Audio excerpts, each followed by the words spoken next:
Just before we get into the main episode, a quick message from a friend of OnFARM recorded in her tractor cab. Hello, my name is Katie Brisbane and I am a project coordinator for RET, the Royal Highland Education Trust. We work to give children a greater understanding of food, farming and the countryside. This year we have a focus on the journey of food, seeds and grains, highlighting all the great things produced by Scotland's soils. If you're a farmer or work in a rural business and you'd like to get involved, to volunteer or sponsor our work, we'd love to hear from you. We also have a huge range of educational resources on the website. If you know any teachers or educators who might appreciate them, you can find out more at www.red.org.uk. Hello and welcome to the OnFARM podcast. It's Anna with you this week. Over recent days and weeks, I've had so many conversations with friends, colleagues and others about the Highland Show, which is imminent. And so this week we thought that we would rerun one of the episodes that we created in conjunction with the Royal Highland and Agricultural Society of Scotland, because it really just kind of highlights the excitement and enthusiasm that everybody has as they get geared up to the Highland Show. So we thought it would get you in the mood for some business and some socialising at the Highland Show next month if you're heading along. So I hope you enjoy. I think we've all missed the Highland Show and this will maybe make you feel a little bit nostalgic and excited. So I hope you enjoy and just sit back and relax. So we had cows, sheep, goats, pigs, tractors and trailers. We're all missing the Highland Show this year. You may have seen this family in the papers or on social media. They're missing it so much that they even decided to recreate it out of Lego in their own back garden. My name's Aileen Muirhead and I'm 12 years old. My name's Hamish Muirhead and I'm 8 years old. There was an arena where there was the guy with the dogs. There was I think it's the West Stage, and there was a band playing. What about the bit that Hamish would like to? What was your bit that you set up? I set up the car park as well as the climbing wall, which was on one of our walls. There was like a pizza van as well. There was lots of stalls, including a toy shop and a pub. I'm Lorna Muirhead, and so we posted the pictures at the end of the day to the Highland Show's Facebook page. So then next thing we have a photographer from the Press Association taking pictures and a reporter taking a story, and then it just went sort of snowballed from there. It may have got them a bit more attention than they bargained for, but it's been pretty exciting for the Muirhead family. Also, it sets us up really nicely for what we're talking about in this edition of OnFARM. Yeah, I'm going to be very sad because you might not meet people that you usually meet, because at the Highland Show they might be there, you might meet new people. Yeah, I will miss going to the Highland Show because we've gone for ages now. As Hamish said, actually, it's very sociable. You meet friends sometimes that you don't see from year to year. You bang into them normally at the same spot at the show every year. So yeah, we'll definitely miss that. This second episode, in partnership with RAS, the Royal Highland and Agricultural Society of Scotland, explores all the ways in which the Highland Show provides a vital social glue for so many of us in rural Scotland. We'll all be badly missing friends and loved ones, many of whom we only physically see once a year at Ingleston over those 4 days in the summer. In a minute, we'll bring in 2 social connection experts, people who can tell us why physically meeting friends really matters and who know all about the social magic that can take place at the show. First, though, we thought we'd encourage one pair of friends to catch up and take the time to connect, even though we're all under lockdown and they won't be able to catch up in the members. Jenny is in Cromarty and Christina is in Fife, 2 friends who would usually only get together at the show, but we got them together over WhatsApp for a good old blether. I'm good, thank you. Trying to multitask a little bit too much though. I'm just like, oh, please don't let the phone go. Oh, it's good to see you, chick. I'm knackered. I've been up all night because we're on full watch. Oh, how exciting. So I think I went to bed at 2:30 or something and it's still no full this morning. So I'm shattered already. Is she waxed up and everything, I take it? I think she'll be tonight or tomorrow, possibly. So yeah, it's all good. So how are you? I'm good, yeah, I'm so excited about your foal. Who's this? Is this Lily? No, this is just the wee broodmare, the wee pony broodmare. Which incidentally would have gone to the Highland Show had it been On. I feel sorry for all those people who, you spend all year getting your horse or cattle beast or whatever ready, and then no show. Just devastating.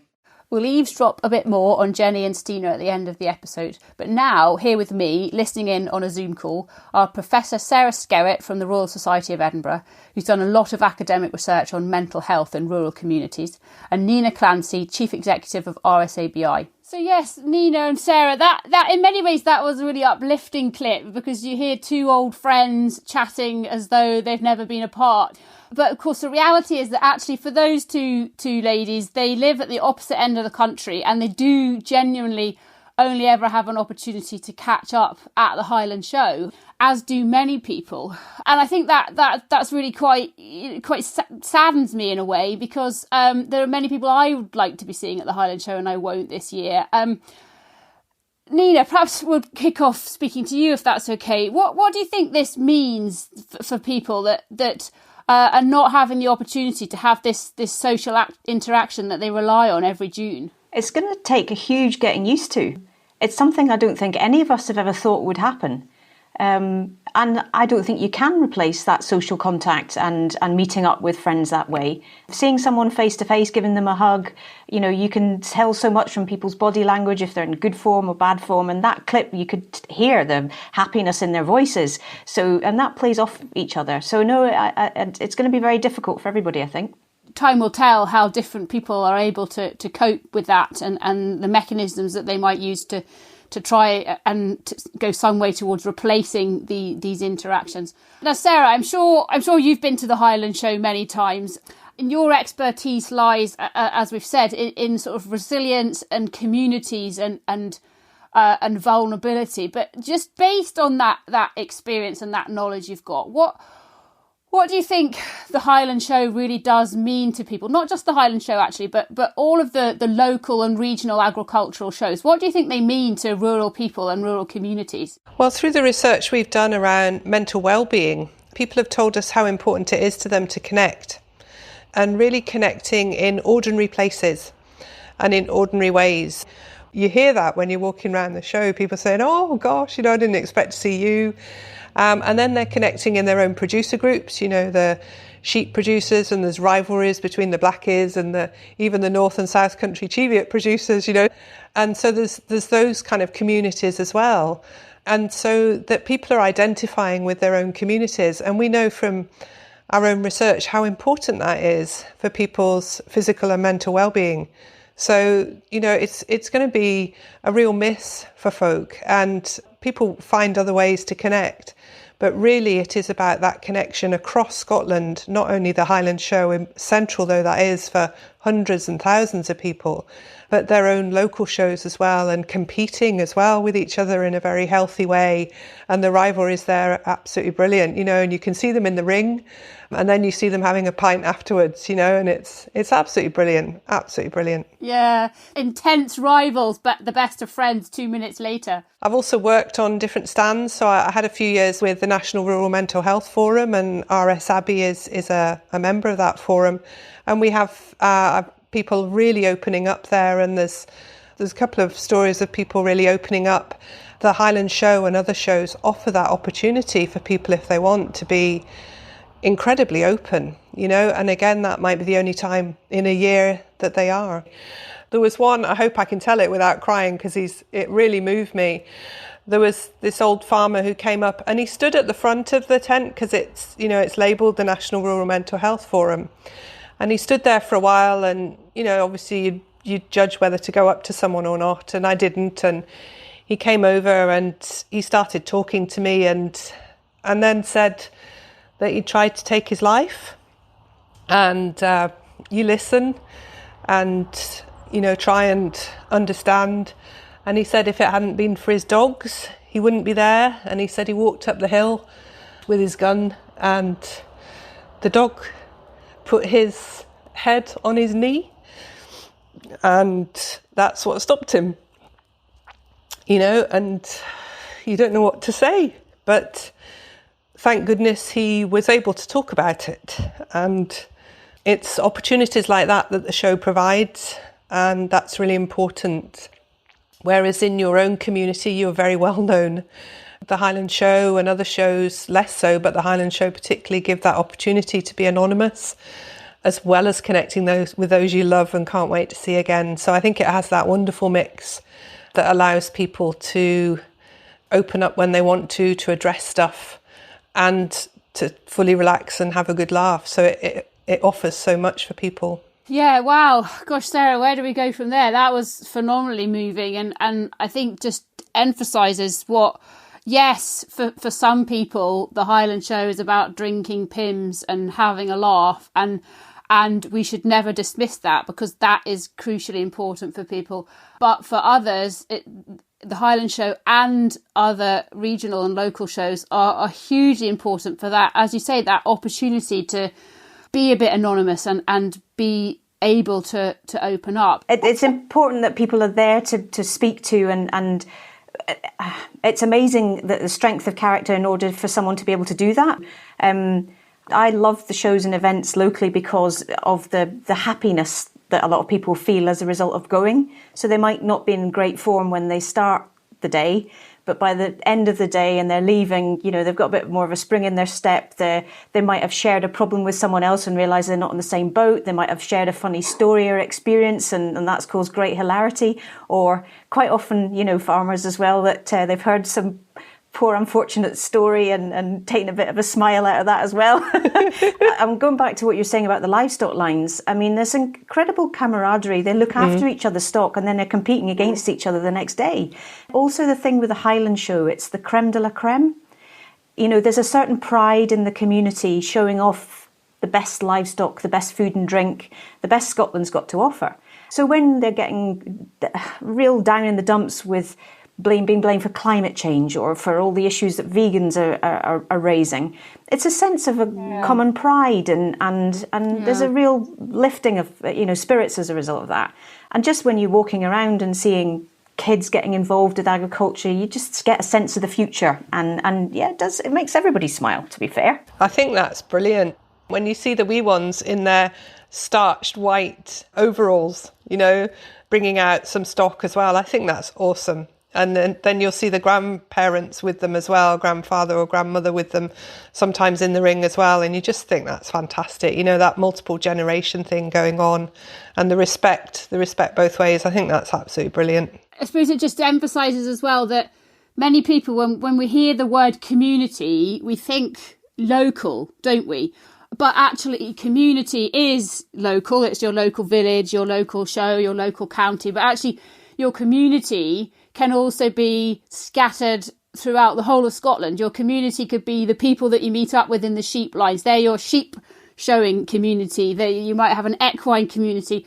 And so it just shows that actually, times like this, we're missing those communities as well as just the person we chat to at the post office down the road. Which again, I think not many people perhaps give much thought to. Absolutely. And in research terms, we talk of communities of place and communities of interest, which possibly takes some of the passion out of what you were just saying. But those communities of interest are multi-layered, so you can be in a different breeders' society, but you also have multiple interests around that. And I've also seen people going around the machinery and the suppliers, and those are communities as well, because you'll go back to the same people year on year, and you might not buy each year, and you see people sitting in the machinery tents or whatever, and they're having a cup of tea and are chatting away, and they might not buy anything that year. They might not have bought for 3 or 4 years, much to the frustration of the sellers, but they're still old friends, and they're talking to the sons of the people they've sold stuff to over the years. And these are really trusted networks, they go back generations, and it's those trusted dispersed communities amongst the 1 million of the rural population of Scotland, which is a significant number.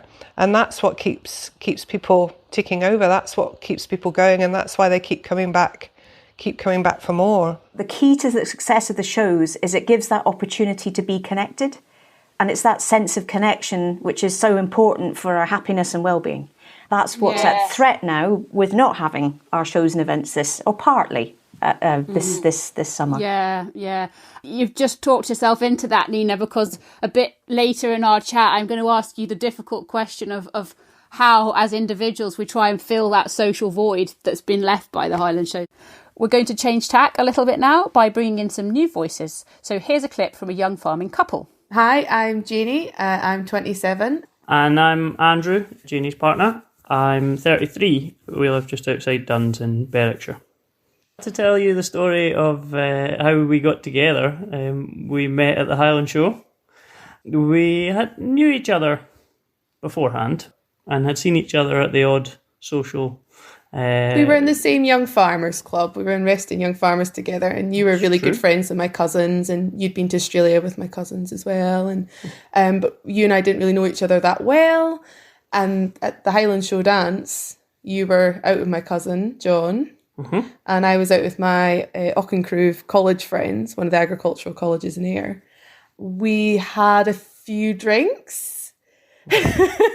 Probably fair to say. Yeah. I don't think we had actually seen that much of each other during the night. No. But we got speaking at the end of the night. We did. Probably because we couldn't find any of our friends. That's right. And we had a really good chat that night. And yeah, sort of after that, we started to see a bit more of each other. You started texting me. And do you remember what I asked you? What did you ask? Said, how many acres do you have? Oh yeah, probably. So Nina, a love story. What do you make of that? That's wonderful. It is, isn't it? It's just fun. You can't help smiling, honestly. But the Highland Show that's what it does. It brings people together. And, I hadn't quite thought of the whole love angle of it. But yeah, it's fantastic. There'll be people that we know that definitely met at the Highland Show. Well, my brother Alex, he met his gorgeous girlfriend Erica at the Highland Show. I heard rumours that he was actually after Erica's sister, Aileen. It's such a focal point that really brings young farmers from all over the country together. And obviously, we have a lot in common with other young farmers. We're all trying to do the same sort of things and have passion for the same sort of things. I heard of a couple near to me. Very sadly, one of them's no longer with us, but they met probably 60 years ago at the Highland Show and were married for a very, very long time. So, I mean, there'll be many more stories out there where that came from. But Sarah, I guess it's just another example of that the importance of connection. Yeah, and again, in dull research terms, we'd probably talk about social networking and social capital. But I think the clip you just played is far more romantic and full of emotion. So I think I'm going to stop being an academic. No, don't do that. Don't do that. No, I just know of all the caravans that are around the site, and I'm not surprised romance blooms. Indeed. You probably have to edit that bit out. But yeah, no, I think it's important because it shows the social connections are extremely important, whether they are that kind of high level fun love type thing, or whether they're deeper and more supportive and more needed, I suppose.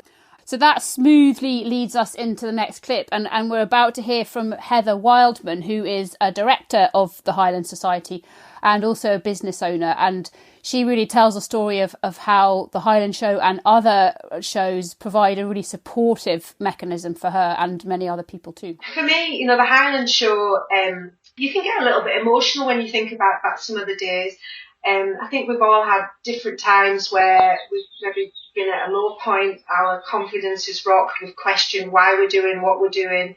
For me, 2014 was a pretty rough year, and I was just at a bit of a lost point. I was contemplating starting my own business, but I didn't know what I was going to do, who I was going to be. And it was funny how other people see you compared to how you see yourself. And it was some random conversations with people, generally in the members bar or the Nuffield reception or the young family or different things. So I was saying, well, why don't you try this? Have you thought about this?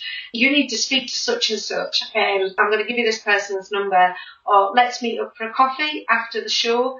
And it's amazing how many times that then led on to something else that just gave you that reassurance, because often others see things in us that we don't see ourselves, particularly when we're maybe just feeling a bit overwhelmed and a little bit lost in a darkish place. So, Sarah, I suppose this talks very much about, as you say, social networking. Heather's talked about the support that she's got from a business and a social angle to help give her confidence to drive forward new ideas, but also help her out of dark, low points as well. So I guess, there's something slightly deeper there as well, isn't there? Yeah, the research shows that people are really connecting in what they call low-level ways, just in ordinary ways where they want to have conversations pre-crisis. So things that might seem maybe unimportant or frivolous, so connecting over a knitting group or a pottery group or a coffee morning actually allows people to connect at the level they want to. So it might be at what might seem like a superficial level, but can then allow people to open up a little bit more, particularly when the connections are trusted ones. And that can then extend into environments like the Highland Show. And we've seen that, and Nina might want to say more, but we've seen that with the Women in Agriculture Task Force and the fantastic buzz at the breakfast there on I think a Thursday morning. And the support that women give to each other at that breakfast is just astounding. Much of that is built around these trusted relationships and people determined to build each other up, making that conscious decision to do so. So I think things over breakfast or over settings that aren't labelled as motivational can actually really lead to people being lifted up, and that's so important. You can't underestimate the power of a conversation, asking questions, debates, discussions. I mean, the seminars at the Highland Show are an example, and people have their views, and being listened to and feeling that your viewpoint is taken seriously gives a huge sense of worth to yourself. You feel, again, that connection. What Heather said is really powerful, because you never know quite what's going on under the surface. Seriously, the Highland Show has got so many different events and gatherings that gives people the opportunity to have those discussions and have that quite innocent debate or questioning session, stress testing, idea swapping. There's so many things that come out of that, and it's huge importance. And I think even things around the craft stalls and the cooking and baking, things I could never achieve to those standards, not in my wildest dreams, that's giving feedback to people who otherwise might be quite isolated. These are tremendous opportunities for people to get that sort of feedback. And something that's been in my mind as we've been talking is also, this is feedback from people in cities to those in rural areas as well.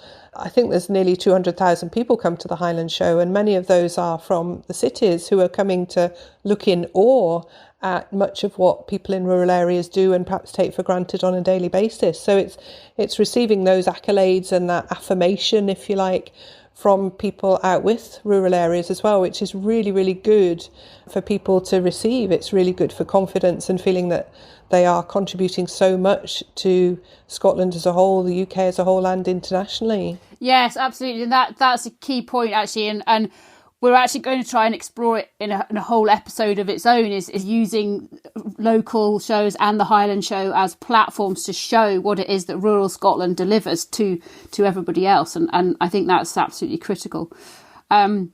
Nina, big question for you, if you don't mind. What do you think are some of the sort of strategies and things that we can do to try and fill some of this void? We're not going to be going for 4 days to Ingleston at the end of June. And we've just spent ages talking about all the things that everybody will miss on so many different levels. So what can we do to try and fill some of that gap? The important thing is keeping that connection. So things like just talking. Picking up the phone and speaking to people, to friends, to relatives, to people perhaps you haven't spoken to for a while, and really make the effort to do that, because it's so rewarding. Thankfully, nowadays, technology is such that you can see people. And we're having a Zoom meeting at the moment, and you can see people's expressions and you can have a bit of a giggle. So using that technology, and there's loads. There's, as I said, there's Zoom, there's Skype, there's WhatsApp. Now, some people might struggle with that.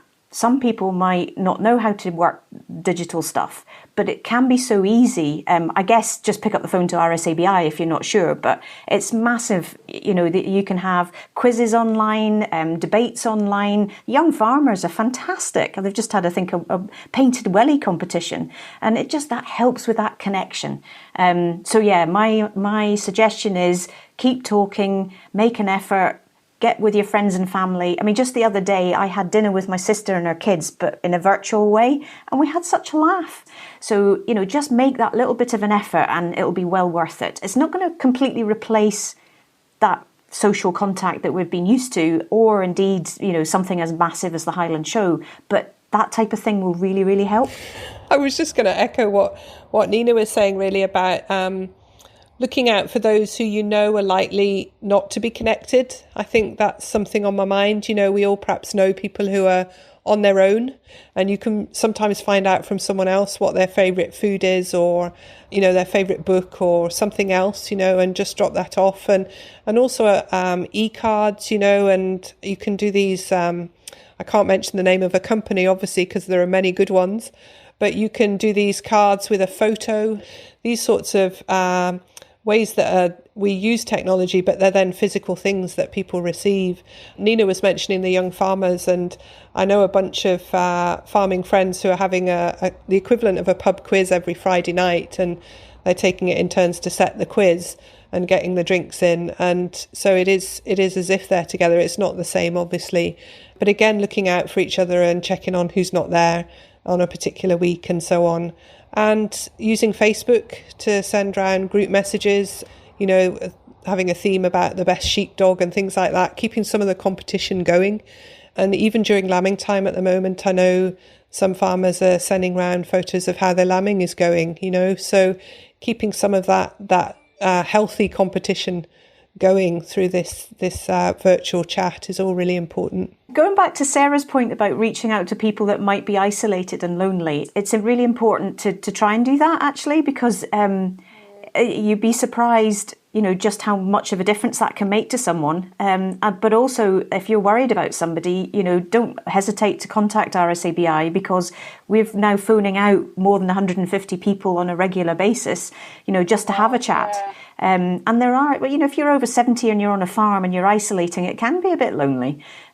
So whether it's just a bit of crack or some suggestions, and even that technology might not be available to everybody, so we can help with that. There are loads of people that can, with a couple of phone calls, can chat through putting something on a laptop or on a phone that will help people that perhaps not as confident as others with electronics and digital media. So yeah, loads of help out there, but that initial reach out, Sarah's point, is really well made. Yes, absolutely. I totally agree with you, actually, about sending things. My daughters have just been making bookmarks, and we just randomly pop them in the post to friends. And I know if I'm on the receiving end of getting something in the post, not only is it kind of novel these days because everyone sends email, but it just also makes you feel a bit special and that somebody's thinking of you. So I think, you know, just the little actions can make a big difference. I think the Royal Highland Show, given the earlier piece, should do a collage of all those who've fallen in love or got married through the Highland Show. Yes. I think they should do that and post that on social media. Yes. That would be brilliant. And then have some on Valentine's Day next year. They could have a big party for everybody. Absolutely. And we're invited because it was our idea. Yes, oh, absolutely. Meeting up with old friends and having a bit of social, that's, for me, really important about the Highland Show. Yes, I agree. So I suppose looking forward, because as somebody said in our first episode, you know, this is not over, it's just put on hold.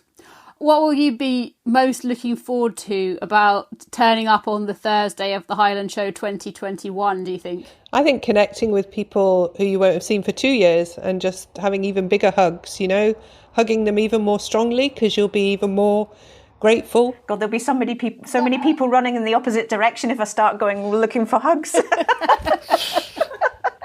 There might be even more marriages as a result of the next year's show. There might well be.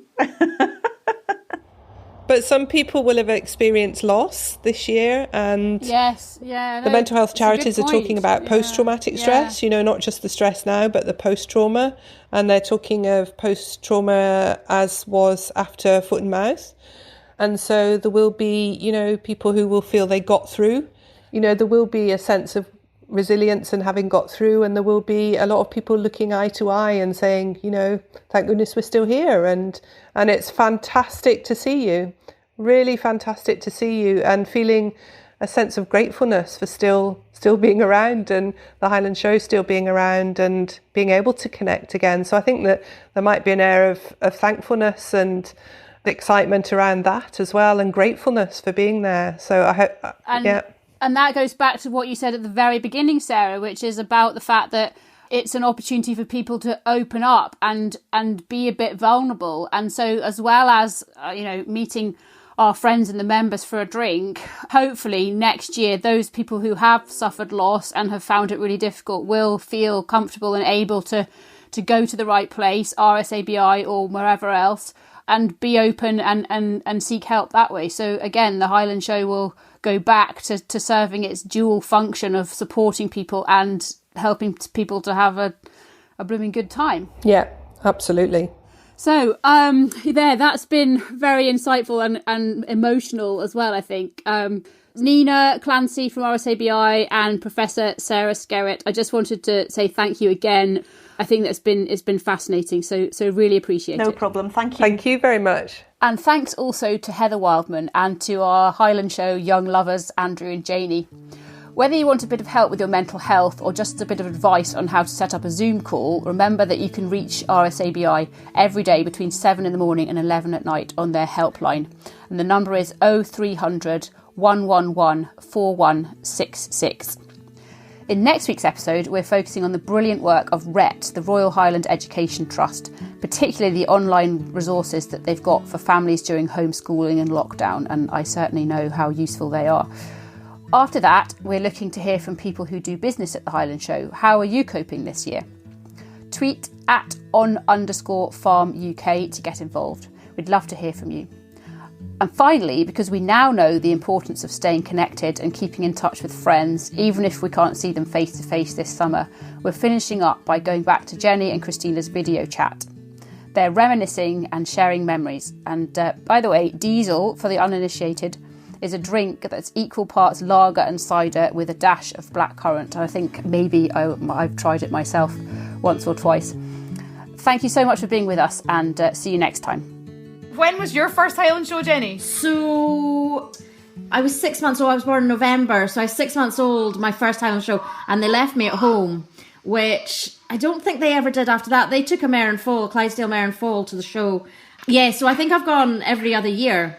And obviously there wasn't a show in 2001 with Foot and Mouth, which I think was the year... how long ago Foot and Mouth was? Yeah, 2001, yeah. I'm pretty sure, well, I remember we had a big night out in Edinburgh that weekend, because even though the shows were cancelled, it didn't stop people getting together. Oh my goodness. See, it's that long ago. But Foot and Mouth only just feels like it was almost yesterday, and it's like 19 years ago. I think we still probably drank some diesel. Probably. That's quite a high, something we all do remember of the Highland Show. It's the purple tongues.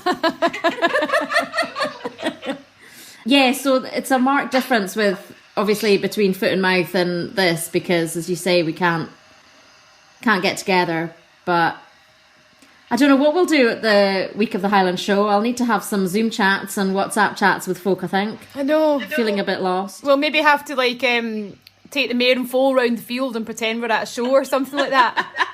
You could video her. Maybe we could have an online, a few showing classes, just to virtual shows and stuff, because otherwise we won't be doing anything all summer, I don't think. I will so miss seeing you this year, Steenie Bop. It's also this year is even quite important that people are trying to start to say, well, let's do something at the end of the year.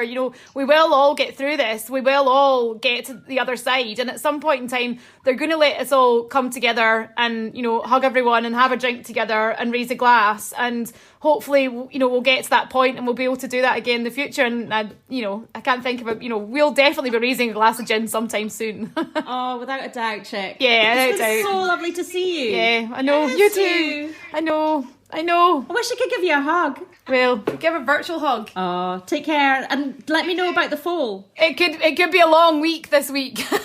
Oh, if only I lived closer and I was allowed to travel, I'd come and do foal watch for you for a night, Chick. I'll maybe send you the video link then and you can sit at 1 a.m. and watch it. I'll do that. I would do that for you. I'm a bit of a night owl anyway. So, gosh, kind of gives you goosebumps thinking about everything that we've missed Highland Show-wise over the last 2 years because of the pandemic. So I'm looking forward to heading there in a few weeks' time and hopefully I'll see some of you there.